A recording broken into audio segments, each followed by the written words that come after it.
अस्सलाम। एक सवाल कि डॉक्टर साहब मेरे घुटनों में दर्द होता है, जो ही मैं दर्द की गोली खाती हूँ तो मेरे घुटनों का दर्द ठीक हो जाता है, लेकिन उसके बाद दोबारा शुरू हो जाता है।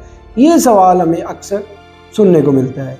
आइए हम इसको साइंटिफिक पॉइंट ऑफ व्यू से देखते हैं। मैं हूँ डॉक्टर सुहेल, आपकी सेहत का दोस्त, और आप देख रहे हैं मेरा वीडियो चैनल। आज हम डिस्कस करते हैं एक बीमारी को जिसे हम ऑस्टियोआर्थराइटिस कहते हैं। ये बीमारी यूजुअली ओल्ड एज में होती है। ये बीमारी 45 से 50 साल में शुरू हो जाती है कुछ मरीजों में, कुछ में ये 55, कुछ में 60 और कुछ में अबाउ 70 जाके ये स्टार्ट होती है। इस बीमारी में होता ये है कि जो हमारे जॉइंट्स होते हैं वो एक्सेसिव यूज से वो कमज़ोर हो जाते हैं। उसमें जो उसकी ओरिजिनल फॉर्म है वो डिस्टर्ब हो जाती है, उसकी डीजनरेशन शुरू हो जाती है, जिसकी वजह से हमारे मरीज़ों को चलने फिरने में मसला होते हैं। अमूमन तौर पे ये नी जॉइंट में होती है, लेकिन इसके अलावा बाकी जॉइंट भी इन्वॉल्व हो सकते हैं।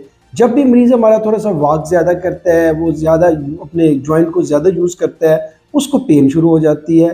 तो जब भी वो पेन किलर खाता है तो उसकी दर्द किसी हद तक कंट्रोल हो जाती है।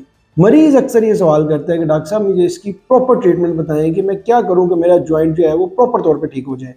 असल में जो ऑस्टियोआर्थराइटिस है ये डीजनरेटिव प्रोसेस है और ये परमानेंट होता है। इसमें हम मरीज़ की पेन किलर से टेम्पररी तौर पे क्वालिटी ऑफ लाइफ थोड़ी सी बेहतर करते हैं, उसकी तबीयत में दर्द कंट्रोल हो जाती है, उसकी तबीयत में थोड़ी सी बेहतरी आ जाती है। लेकिन इसकी ये वो प्रॉपर ट्रीटमेंट कोई भी अवेलेबल नहीं होती। इसकी मेडिसिन से इसकी जो है वो पेन है वो कंट्रोल की जाती है। अगर प्रॉपर ट्रीटमेंट की बात की जाए तो इसमें हम नी रिप्लेसमेंट हो सकती है। आम मरीज़ का दोनों के दोनों घुटने या एक घुटना जिसमें दर्द बहुत ज़्यादा हो तो उसमें जो उसका नी है ना वो रिप्लेस कर दिया जाता है, उसका नी तब्दील कर दिया जाता है।